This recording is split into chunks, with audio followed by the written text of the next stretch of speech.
But an actual road trip That for sounds summer, good. yeah, if you're planning one, how often are you thinking about the budget between gas, snacks, drinks, all the little things that you think you might need? That adds up. It really does. So in this week's Mommy Monday, we're finding out how to save a few bucks on your summer trip with shopping expert Trae Bodge. Good morning, Trae. Thanks for joining us and great day at 9A. Good morning. Thanks for having me. We hear you're a big fan of the road trip. So are there tips for driving safely?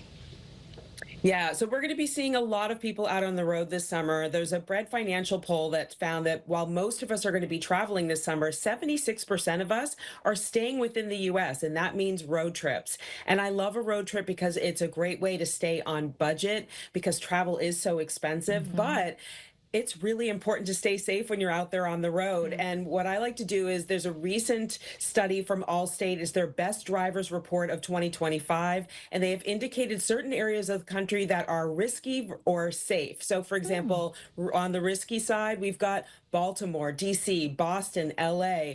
On the safer side, we've got many cities in Texas and also the Pacific Northwest. So if you are planning a road trip to either of those areas, just be extra mindful on those risky sides just to make sure that you're staying safe with those riskier drivers. That's some good advice. So I think the road trip very popular here at the Channel 3 studios as well. Becky McCabe, she's our producer, and she just took a road trip.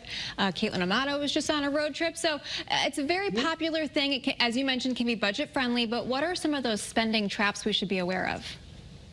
Yeah, so I did a great road trip down to the Low Country with my family last year, and it was so amazing. And we've got such a big, beautiful country out there, so let's get out there and explore it. But like you said, there are some spending traps that people fall into when they're on a road trip, and one of them is gas. We often wait until it's too late to shop around for gas, and then we end up paying a premium for that gas to fill up our tank. And then the other one is food. And so what I recommend for, especially on the gas side, use an app like your AAA app or Gas Buddy to research upcoming gas stations so you can really plan ahead price wise. And then for food, I always recommend investing in a soft cooler and then going to a grocery store and buying snacks and lunch and things like that versus going to that convenience store at the gas station where prices will be really high. And I also love the soft cooler because it allows you to take an impromptu picnic if you happen to drive by a nice park or a nice beach. And so that gives you some flexibility and then helps you save some money at the same time. I love that. It. That's a great idea. Awesome. And what about accommodations? Do you have any tips there? I know some people try and, drive as far as they can and then find a, cheaper alternative too. But what are you suggesting here? Yeah, so I do recommend booking ahead if you can, and especially doing a little bit of research around hotels, for example, that have free amenities. So Starwood, Marriott, Fairmount, those all offer free food for kids. So if you're traveling with several kids, that is a game changer in terms of what you're paying. Look for free breakfast, look for free snacks. Some hotels offer free wine at happy hour, free parking. So look for things like that that will help kind of tick off a little bit of that extra budget you might be paying otherwise. And then something else that I like to consider is to look at VRBO or Airbnb and stay in a vacation home versus a hotel.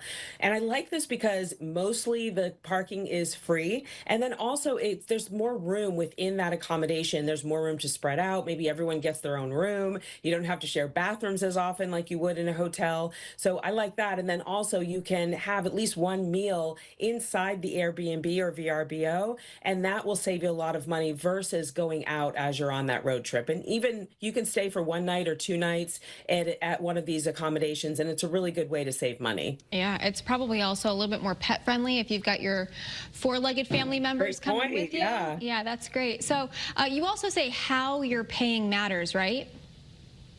It does. And so if you're on a tight budget, you may be paying in cash or paying with a debit card, which is a smart thing to do if you're battling credit card debt. However, if you have a healthy relationship with your credit cards, use them because many credit cards offer points or miles that you can earn while you're shopping and buying your gas and your food and your hotels. And that really gives you more bang for your buck. So if you're not familiar with what benefits your credit cards have, it's an easy Google to just enter the name of the credit card and benefits at the end.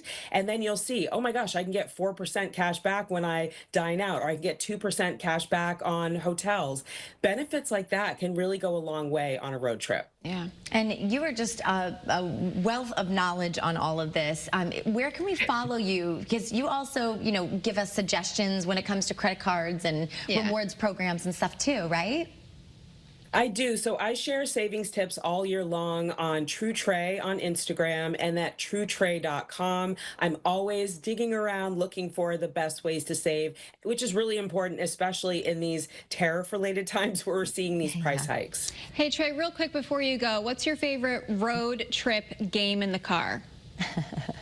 Oh my gosh. I mean, I loved it when my daughter was little. We would play I Spy, and that kept her busy for hours. And when you've got young kids in the car, you really do need to keep them active. So I love this question. So I would say I Spy. I love I that. Spy. Yeah. So fun. We play I Spy, and then also my son's really hot on the license plate game. How many different states we can that's see a great on the one. license plates. Yeah. Well, Trae, we love you. Thank you so much for coming on Mommyhood, Mommy Monday. But we are going to have you on Mommyhood Unscripted, and this is where you can find the podcast. Scan the QR code right there, and you can search it also anywhere where you get your podcasts, Apple Podcasts, Spotify, the list goes on. It's a great resource for any of you parents out there, so subscribe today.